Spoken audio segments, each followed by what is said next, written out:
Graça e paz, irmãos. Então, estamos de volta depois de um período de recesso e vamos dar seguimento então no nosso módulo 15, os Evangelhos e Atos. Então, vamos aí, cada um que está com o seu livro assistindo, vamos retomar os estudos agora com todo o gás.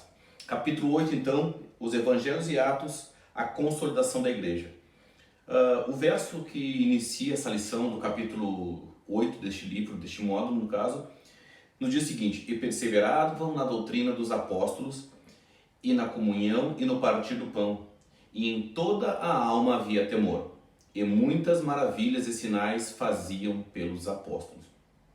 A bênção é que neste primeiro momento da igreja na face da terra, agora sem a presença física da pessoa de Jesus Cristo, a igreja agora guarnecida, fortificada, revestida pelo Espírito Santo, quando convivendo em comunhão, até porque o Espírito Santo ele confere a comunhão entre os irmãos, a igreja prosperava e os milagres aconteciam e muitos irmãos, a todo dia, eles eram acrescentados na igreja. Nós, estudando essa passagem, na verdade esse livro, nós entendemos que o livro de Atos ele é um complemento, na verdade, aos evangelistas. Os evangelistas eles iniciam os registros com o Messias, iniciam os registros com os milagres e o período que Jesus atuou aqui na Terra nestes 3 anos e meio de ministério. Mas a obra não para aí e ela é muito bem registrada então a partir do livro do Atos dos Apóstolos, que é a sequência, ele é a sequência desta obra, agora não pela pessoa física de Jesus Cristo, mas pela pessoa do Espírito Santo. Ele liga a mensagem do Evangelho com o início da igreja, bem na verdade. Lucas ele registra que Jesus ele andou 40 dias com os irmãos ainda, teve registro disso, mas algo que não tem como conferir, como dar uma certeza se esses 40 dias eles foram constantes, se foi interruptos ou não, mas a verdade é que foram esses 40 dias que é registrado e logo após então a igreja. Aí não dá para você dizer que em voo solo porque teve a pessoa do Espírito Santo atuando. Mas antes de subir aos céus, foi a promessa de Jesus, né, que ele orientou: permanecei em Jerusalém. Se nós formos conferir lá na Bíblia, em Atos 1:8 diz: mas receberei o Espírito, né, e sereis testemunha em Jerusalém, Judeia, Samaria, até os confins da terra. Então nós entendemos que o recebimento do Espírito Santo ele é fruto de uma obediência. E nós entendemos que é muito cultuado aquele avivamento, aquele movimento, aquele fogo, todo aquele ardor, né, pentecostal. Mas nós entendemos que biblicamente o avivamento, o genuíno, onde podemos observar que no princípio da manifestação do Espírito Santo, ela foi fruto de uma obra de obediência. Então, sem obediência, não há avivamento, não há Espírito Santo, até porque o Espírito Santo não é um espírito de engano e nem de confusão.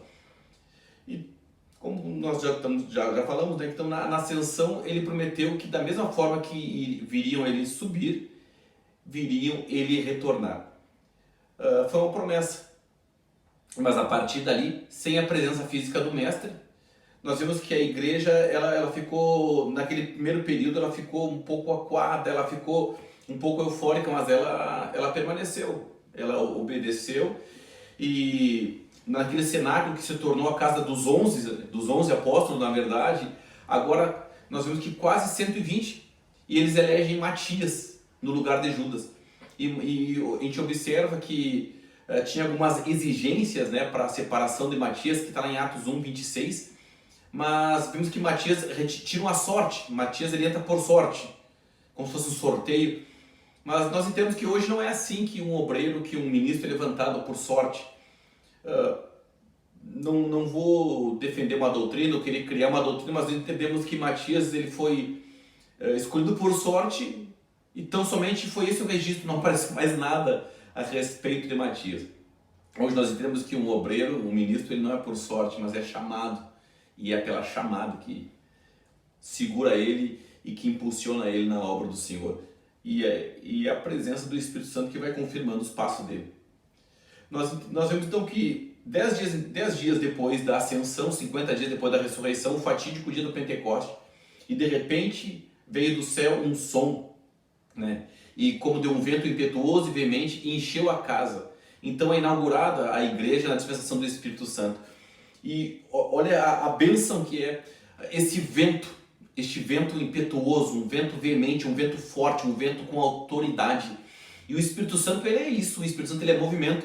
Tem muitas pessoas que alegam ter o Espírito Santo, mas o único movimento que tem é físico naquele final de culto, naquele momento da oração, é o pulo e o grito e acabou. Mas o Espírito Santo sempre houve movimento e obras. Nós vemos no princípio criação, o mundo sendo criado. Nós vemos que o Espírito Santo movia-se sobre as águas. O Espírito Santo de movimento. Nós vemos que na criação do homem, quando o homem foi criado ali, no Bereshit, quando Deus fala que no princípio criou deuses, na verdade Deus Pai, Deus Filho e Deus Espírito Santo, nós vemos que Deus, ele sopra o seu Espírito, sopra o fôlego, ruá. E quando é soprado aquele vento, aquele movimento, ele gerou vida. Nós entendemos e vemos que o Espírito Santo, ele é vento, ele é um vento impetuoso, e ele é esse fogo consumidor, este fogo que depura a vida do crente e torna ele apto, torna ele útil e agora podendo ser usado por Deus. Vemos lá Isaías nos seus vários ais, nas suas impurezas e pecado, nós vemos que quando a brasa vem e tocou do altar, veio uma brasa fumegante, com fogo do altar e tocou a língua dele, ele foi purificado. O Espírito Santo é fogo, o Espírito Santo é vento, e são algumas características notórias daquele que tem e consegue reter o Espírito Santo.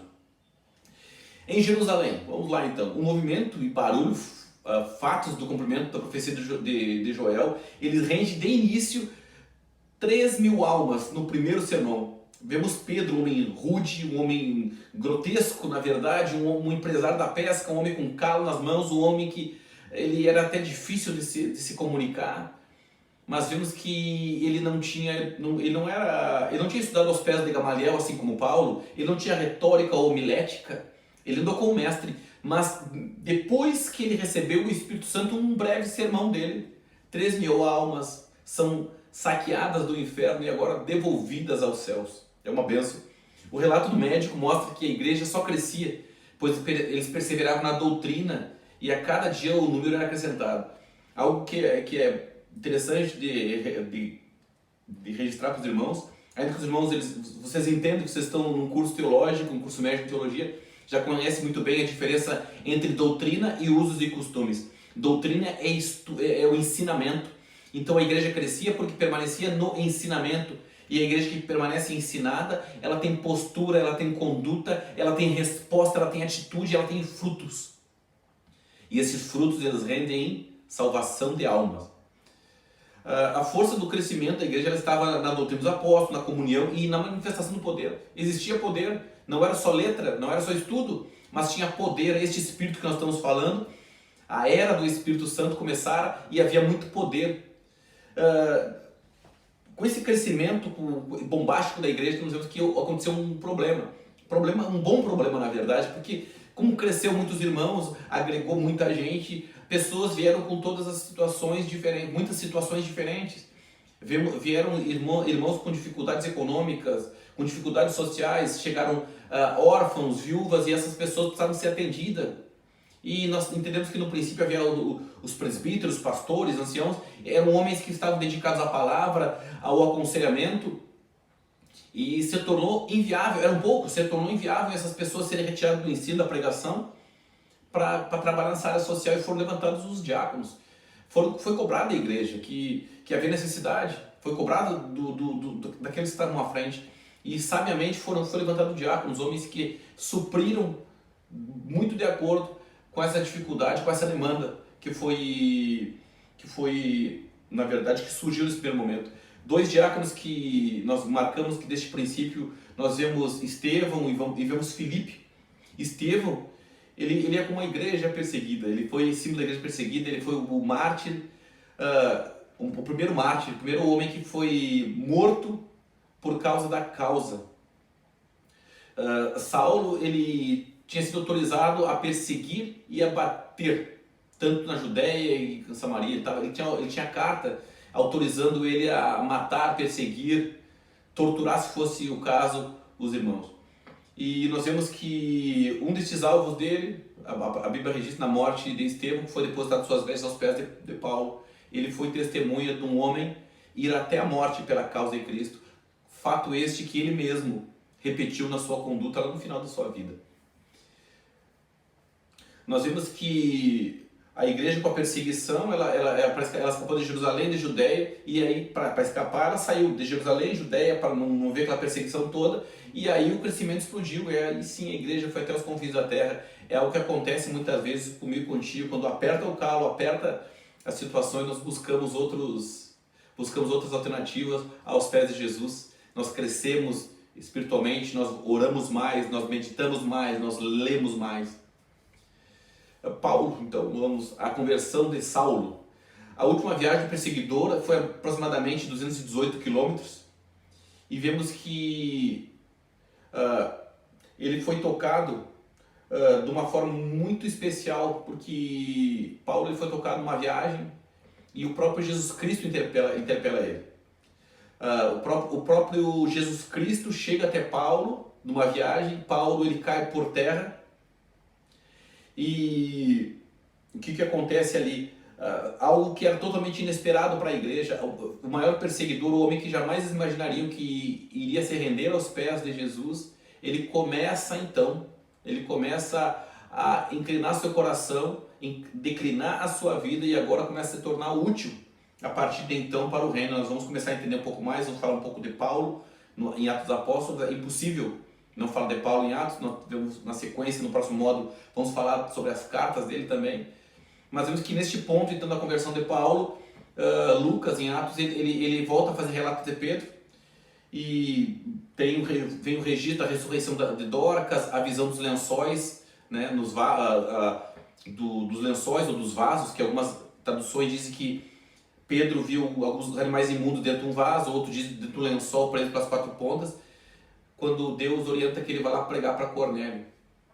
Pedro tinha a referência que a salvação era para judeus, e ele não queria pregar para gentios, mas Deus ali fala com Pedro e orienta, e insiste com Pedro. Pedro obedece e vai lá pregar para Cornélio. Vamos lá então, Antioquia. Vamos falar um pouquinho da Antioquia. E Antioquia surge um novo centro para o Evangelho. Na verdade, com a dispersão da igreja, o Evangelho chegou lá e pregaram a muitos gregos. E a pregação se tornou muito intensa e houve muitos frutos. Então Barnabé foi para conferir. E quando Barnabé chegou lá, olhou que tinha crescido muito, e com a chegada de Barnabé foi bombástica, ainda cresceu muito mais. O homem que estava cheio do Evangelho, com toda a vontade do princípio da igreja, e ele conferiu que havia crescido, e sem titubear ele pega e ele chamou então quem? Ele chama Paulo agora. Chama Paulo quando chega lá e confere que depois da dispersão, a igreja lá em Antioquia tinha crescido muito. Nós começamos a falar um pouquinho sobre a primeira viagem missionária, né, em 48 depois de Cristo, Barnabé, João Marcos e Paulo. Barnabé, João Marcos e Paulo. O Paulo, né, desde o capítulo 13, passa a se chamar agora Paulo, antes era Saulo. Em Antioquia da Síria, eles percorreram 25 km até Seleucia, e as margens de Oronte, de onde seguiram mais 113 km de navio até Chipre, onde atravessaram e pregaram até Pafos. Pafos é onde registra aquele fato que eles interagem com o mago Elimas, que resiste a Paulo e fica cego por isso, onde também Paulo ele prega para aquele procônsul Sérgio Paulo. E assim, esses são os dois maiores fatos que acontecem em Pafos. Antioquia da Pisídia, algo que o livro não registra, mas é importante destacar. Antioquia da Pisídia é o primeiro lugar onde os irmãos são chamados de cristãos, pois neles são observadas então as marcas, são observados então a conduta, o testemunho de Cristo na vida deles. Paulo prega na sinagoga, num dia, prega na sinagoga lá em Antioquia da Pisídia, no outro dia a cidade toda praticamente está lá para ouvir. Acontece turbulências, e aí eles são expulsos, precisam sair de Antioquia da Pisídia.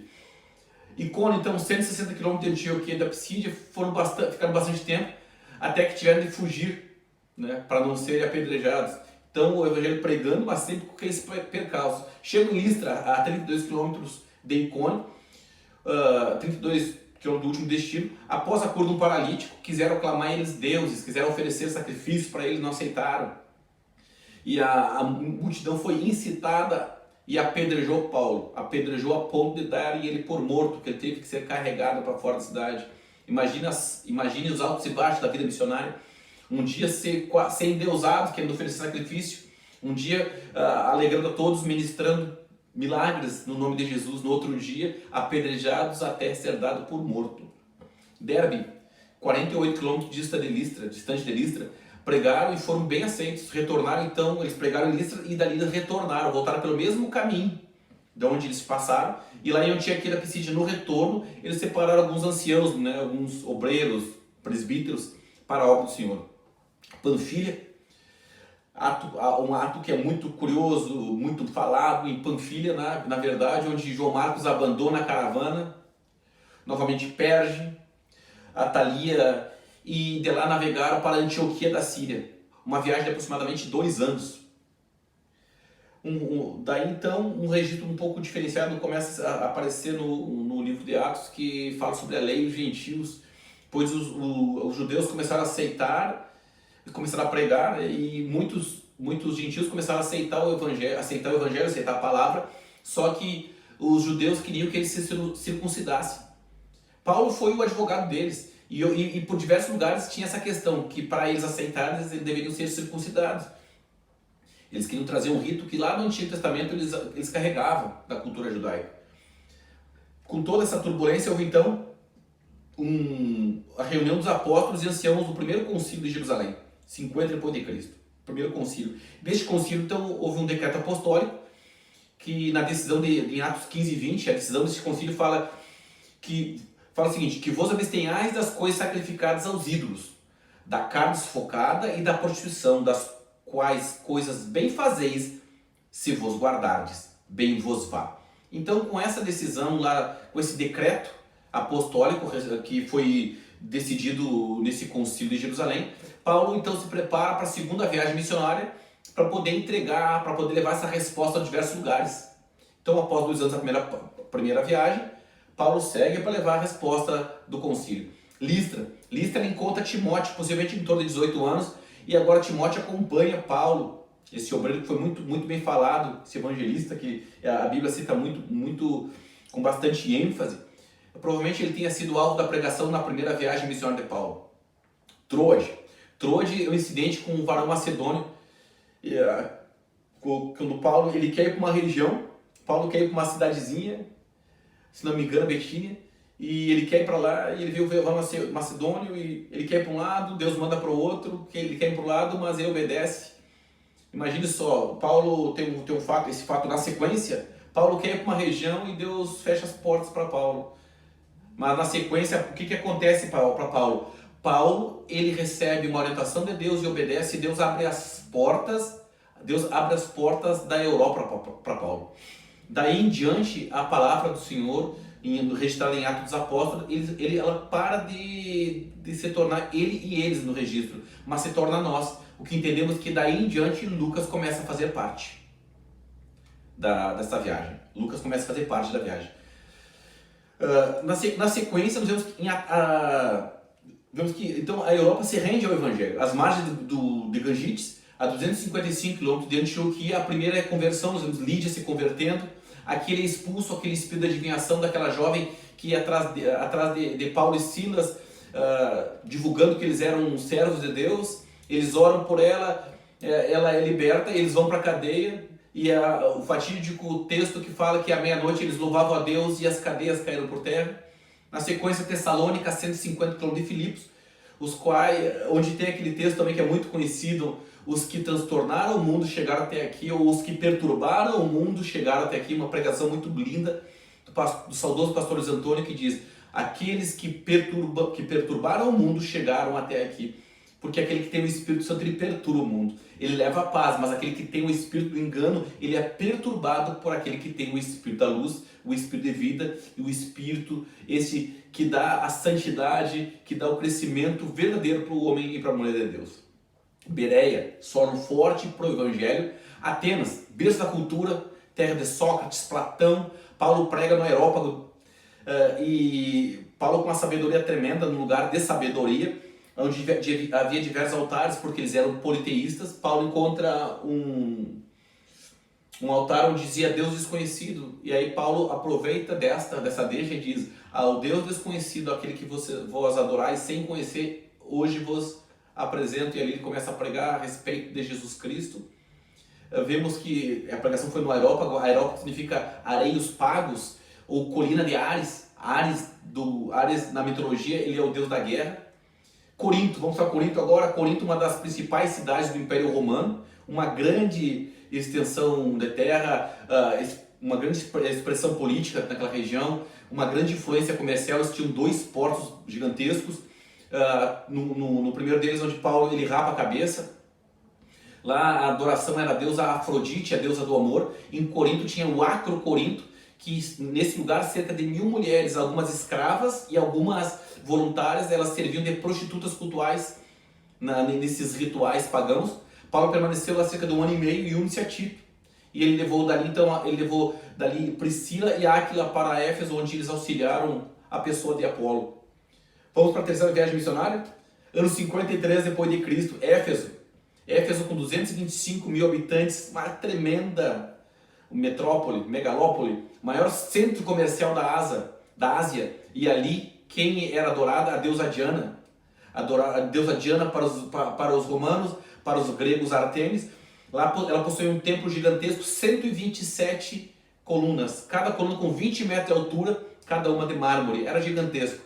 20 metros de altura, irmãos, cerca de 2 postes de altura. Agora imagine a forma pomposa que é. 2 anos de permanece lá. Foi tão intenso que, né, ele precisava muitas vezes tirar o seu lenço, o seu avental e colocar sobre os enfermos para atender aqueles necessitados por oração. Neste lugar é onde eles tentam imitar a Paulo, onde tem aqueles 2 jovens lá que tentam expulsar um demônio, e ele diz: olha, conjuro de demônio em nome de Jesus, a qual Paulo prega. Mas o que acontece? O demônio fala: Jesus nós conhecemos, Paulo nós bem sabemos quem é, mas vós quem sois? E desceram o sarrafo neles, eles tornaram eles nus e eles fugiram apanhando. Troade é onde acontece aquele longo discurso de Paulo, longo discurso, e lá pela meia-noite aquele jovem cai da janela, morre, Paulo ressuscita ele. Muitas vezes as pessoas não suportam um discurso longo, né? Mas se ele soubesse que era a última vez que Paulo passaria ali, ele amanheceria ouvindo a Paulo. Dali em Mileto ele faz um discurso apologético defendendo seu ministério. Paulo em Roma. Em 57 ele chega em Jerusalém foi preso, é levado para Cesareia e comparece diante de Félix e do seu sucessor, Festo. Essa foi a última viagem, durou 3 anos. Em Cesareia ele permaneceu 2 anos e por direito ele apelou a César e foi enviado para Roma. E neste percurso de barco foi onde acontece aquele naufrágio, que eles param em Malta, onde mesmo sobrevivendo ao naufrágio ele é picado por uma víbora. Eles acham que ele é amaldiçoado porque ele se salvou do naufrágio e agora vem perecer por uma víbora mortal, e a víbora, nada acontece pela essa picada da víbora em Paulo, e ele com mais autoridade ainda ele pôde pregar o evangelho. Chega a Roma no ano 59, ficou mais 2 anos preso em prisão domiciliar após ele teve liberdade. Então, irmãos, é bastante coisa, é bastante situações, bastante fatos que nós encontramos em Atos dos Apóstolos. E ainda que ele encerre aqui, nós vemos que os Atos dos Apóstolos continuam sendo escritos, não agora por Paulo, por Apolo, por Lucas, por Pedro, mas os Atos dos Apóstolos seguem escritos no dia de hoje através da minha e da tua vida. Graça e paz.